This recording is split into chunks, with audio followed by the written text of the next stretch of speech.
പ്രിയപ്പെട്ട വിദ്യാർത്ഥികളെ, ഇന്ന് നമ്മൾ ഈ വീഡിയോയിലൂടെ പരിചയപ്പെടുത്തുന്നത് 4ാം ക്ലാസ് പാദവാർഷിക പരീക്ഷ ഫിഖ്. പ്രധാനമായും എന്തൊക്കെ കാര്യങ്ങൾ ശ്രദ്ധിക്കണം, ഏത് രൂപത്തിലാണ് ചോദ്യങ്ങൾ വരിക, പരീക്ഷയ്ക്ക് വേണ്ടി നമ്മൾ എത്ര പാഠങ്ങൾ പഠിക്കേണ്ടതുണ്ട് എന്നീ വിഷയങ്ങളൊക്കെ ഉൾപ്പെടുത്തിയിട്ടുള്ള നല്ലൊരു വീഡിയോയാണ്. എല്ലാവരും മുഴുവനായി കേൾക്കാൻ പ്രത്യേകം ശ്രദ്ധിക്കുക. നടുവിൽ വെച്ച് നിർത്തിപ്പോവരുത്. വളരെ ഉപകാരപ്രദമായ വീഡിയോയാണ്.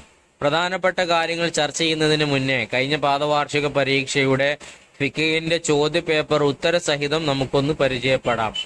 അതിനു മുന്നേ മദ്രസയുമായി ബന്ധപ്പെട്ട വിഷയങ്ങൾ, നബിദിനവുമായി ബന്ധപ്പെട്ട എല്ലാ വിഷയങ്ങളും നേരത്തെ ആദ്യമേ നിങ്ങളിലേക്ക് എത്തുന്നതിന് വേണ്ടി ഈ ചാനൽ കൂടെ നിങ്ങൾ സബ്സ്ക്രൈബ് ചെയ്തു വെക്കണമെന്ന് അറിയിക്കുകയാണ്. വീഡിയോ ഇഷ്ടപ്പെട്ടാൽ ലൈക്ക് ചെയ്യാനും നിങ്ങളുടെ അഭിപ്രായങ്ങൾ കമന്റിലൂടെ അറിയിക്കാനും വിട്ടുപോകരുത്. നമുക്ക് ഒന്നാമത്തെ ചോദ്യം നോക്കാം. യോജിച്ചവ ചേർക്കാം എന്നാണ് ചോദിച്ചിട്ടുള്ളത്. ബ്രാക്കറ്റിൽ നിങ്ങൾക്ക് കാണാം ലഹരി ദ്രാവകങ്ങൾ, കുളിക്കണം, 5, 4, 6, 2, നജസിൽ നിന്ന് ശുദ്ധിയാവൽ. ഇതൊക്കെയാണ് ബ്രാക്കറ്റിലുള്ളത്. ഇനി ചോദ്യങ്ങൾക്ക് നേരെ നമ്മൾ അത് ശരിപ്പെടുത്തി കൊടുക്കണം.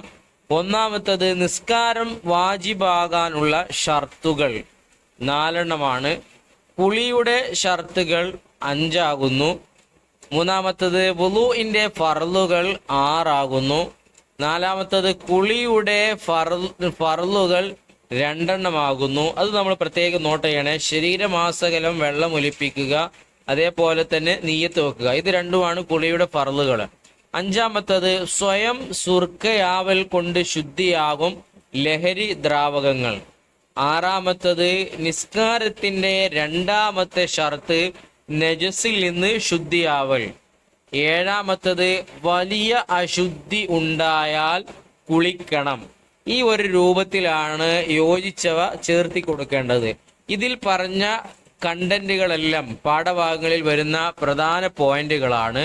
ഈ വിഷയം ഈ പ്രാവശ്യം യോജിച്ചവ ചേർക്കാനായിട്ടാണ് ചോദിച്ചതെങ്കിൽ ചിലപ്പോൾ നാളത്തെ പരീക്ഷയ്ക്ക് വേറെ ഏതെങ്കിലും രൂപത്തിലായിരിക്കും ചോദിക്കുക.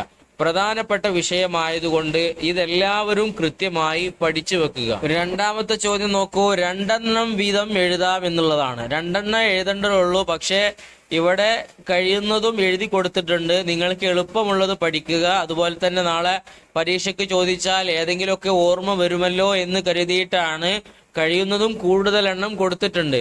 അതിൽ ഒന്നാമത് ചോദിച്ചിട്ടുള്ളത് വുളൂ സുന്നത്തുള്ള കാര്യങ്ങൾ. ഏതിനൊക്കെയാണ് വുളൂ സുന്നത്തുള്ളത്? ഖുർആൻ ഓതുക. ഖുർആൻ തൊടാനല്ല. ഇപ്പൊ നമ്മൾ മനഃപ്പാഠമാക്കിയ ഖുർആനുകൾ ഉണ്ടെങ്കിൽ അതൊക്കെ ഓതാനും, അതുപോലെ തന്നെ ചുമരിലൊക്കെ എവിടെയെങ്കിലും ഒട്ടിച്ചു വെച്ച ഖുർആനിന്റെ ആയത്തുകൾ ഉണ്ടെങ്കിൽ അതൊക്കെ ഓതുന്നതിന് വേണ്ടി വുളൂ ഉണ്ടാവൽ സുന്നത്താണ്. അതുപോലെ തന്നെ ബാങ്ക് വിളിക്കാൻ വുളൂ സുന്നത്താണ്. ഖബർ സിയാറത്ത് ചെയ്യുക വുളൂ നല്ലതാണ്. പള്ളിയിൽ പ്രവേശിക്കുക, പള്ളിയിൽ കടക്കണമെങ്കിൽ നിസ്കരിക്കാനൊന്നുമില്ല, വെറുതെ ഒന്ന് കടന്നതാണ്, അവിടെയും വുളൂ നല്ലതാണ്. ഉറങ്ങാൻ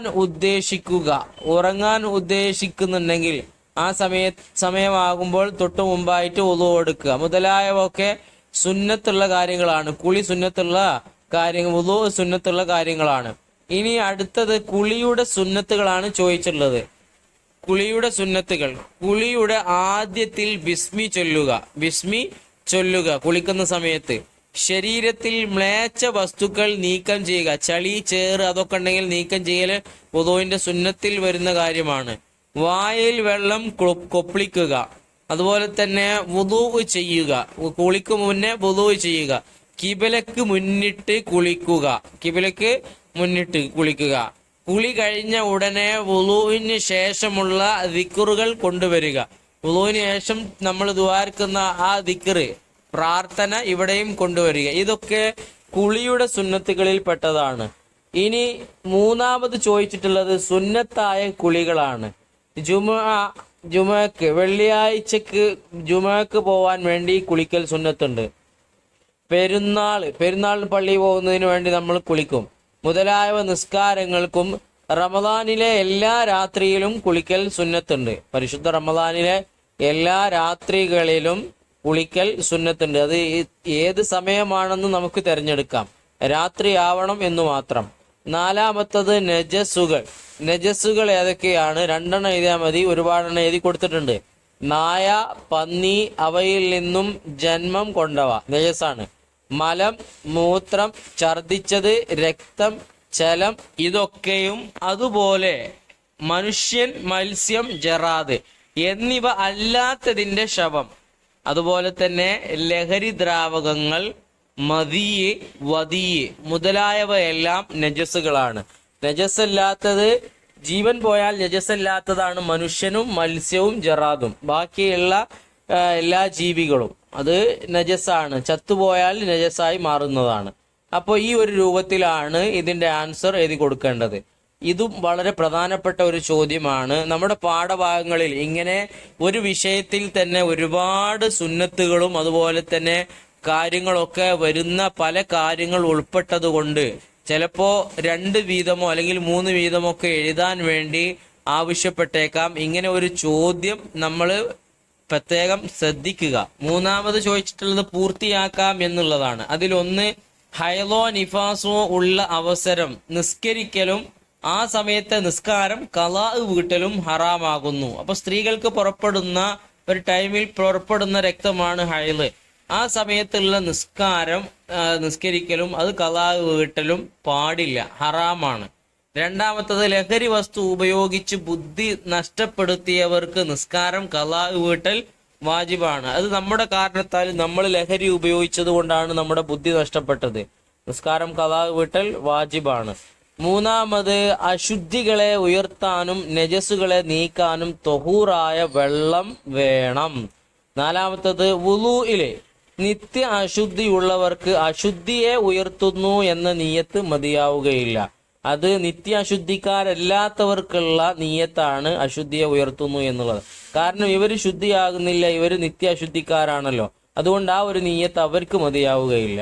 അഞ്ചാമത്തത് വുളൂഇന്റെ നിയ്യത്തോടുകൂടി വെള്ളത്തിൽ മുങ്ങിയാൽ വുളൂ ലഭിക്കുന്നതാണ്. അപ്പൊ വുളൂഇന്റെ നിയ്യത്തോടുകൂടെ ഒരാൾ വെള്ളത്തിലേക്ക് എടുത്ത് ചാടി, ആ ചാട്ടം തന്നെ മതി, അയാളുടെ വുളൂ പൂർണ്ണമാകും, അത് മതിയാകും, അതോടെ അവനിക്ക് വുളൂ ലഭിക്കും എന്നുള്ളതാണ്. ഇതേ പ്രകാരം തന്നെ കുളിയും അങ്ങനെ തന്നെ. നിർബന്ധമായ കുളിയുള്ള വ്യക്തി നിയ്യത്തോടുകൂടെ വെള്ളത്തിലേക്ക് എടുത്തു ചാടി മുങ്ങി കുളിച്ചാൽ അതുകൊണ്ട് കുളി മതിയാകുന്നതാണ്. ഈ ചോദ്യങ്ങളും വളരെ പ്രധാനപ്പെട്ടതാണ്. ഇതൊക്കെ നമുക്ക് അറിയുന്നതാണെങ്കിലും മനസ്സിലാക്കി വെക്കുക, മറന്നു പോവരുത്. അടുത്ത ചോദ്യം കൊടുത്തിട്ടുള്ളത് നാലാമത്തത് വ്യക്തമാക്കാം എന്നുള്ളതിൽ 4 ചോദ്യങ്ങളുണ്ട്. ഒന്നാമത്തത് നോക്കാം, ഷർത്തുകൾ. എന്താണ് ഷർത്തുകൾ?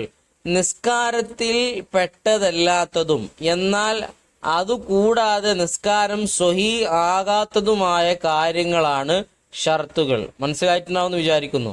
രണ്ടാമത്തത് തൊഹൂറായ വെള്ളം, തനിയെ ശുദ്ധിയുള്ളതും മറ്റൊന്നിനെ ശുദ്ധിയാക്കാൻ കഴിയുന്നതുമായ വെള്ളമാണ് തൊഹൂറായ വെള്ളം. തോഹിറൊന്ന് വേറെയുണ്ട്, മാറിപ്പോകരുത്.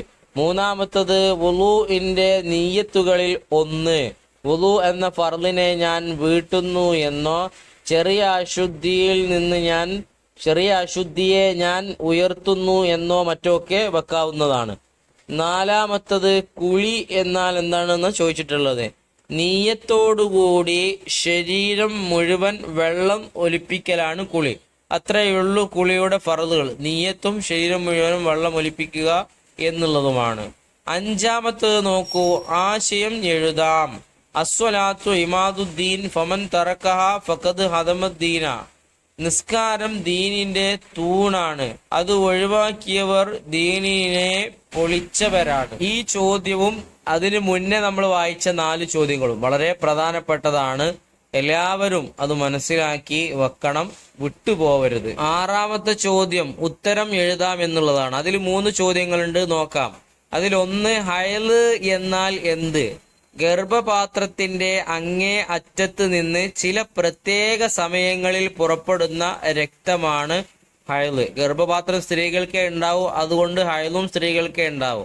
രണ്ടാമത്തത്, നിഫാസ് എന്നാൽ എന്ത്? പ്രസവിച്ച് 15 ദിവസത്തിനകം ഗർഭപാത്രത്തിൽ നിന്ന് പുറപ്പെടുന്ന രക്തം. പ്രസവവും സ്ത്രീകൾക്കേ ഉണ്ടാവൂ, അപ്പൊ നിഫാസും സ്ത്രീകൾക്കേ ഉണ്ടാവൂ. മൂന്നാമത്തത്, ഊറക്കിട്ടാൽ ശുദ്ധിയാവുന്ന നജസ് ഏത്?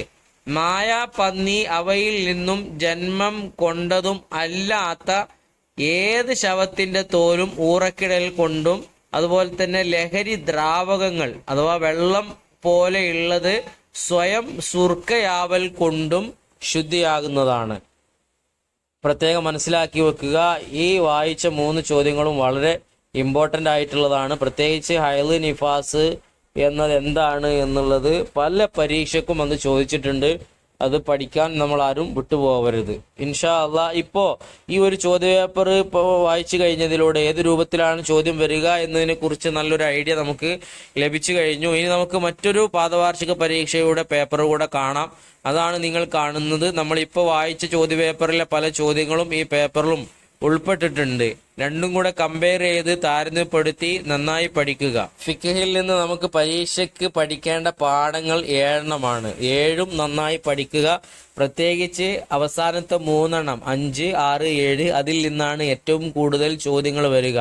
പാഠത്തിൽ വരുന്ന ദിക്റുകൾ, ഹദീസുകൾ, സുന്നത്തായ കാര്യങ്ങൾ, ഷർത്തുകൾ, ഫർളുകൾ, അതുപോലെ തന്നെ മറ്റുള്ള ആയത്തുകളോ ഹദീസുകളോ ഉണ്ടെങ്കിൽ അതൊക്കെ നമ്മൾ പ്രത്യേകം നോട്ട് ചെയ്യണം. അതൊക്കെ നോട്ട് ചെയ്താലേ നമുക്ക് മുഴുവൻ മാർക്കും കരസ്ഥമാക്കാൻ കഴിയുകയുള്ളൂ. ഇൻഷാ അല്ലാഹ് വീഡിയോ നിങ്ങൾക്ക് ഉപകാരപ്പെട്ടെങ്കിൽ കമൻറ്റിലൂടെ അറിയിക്കുക.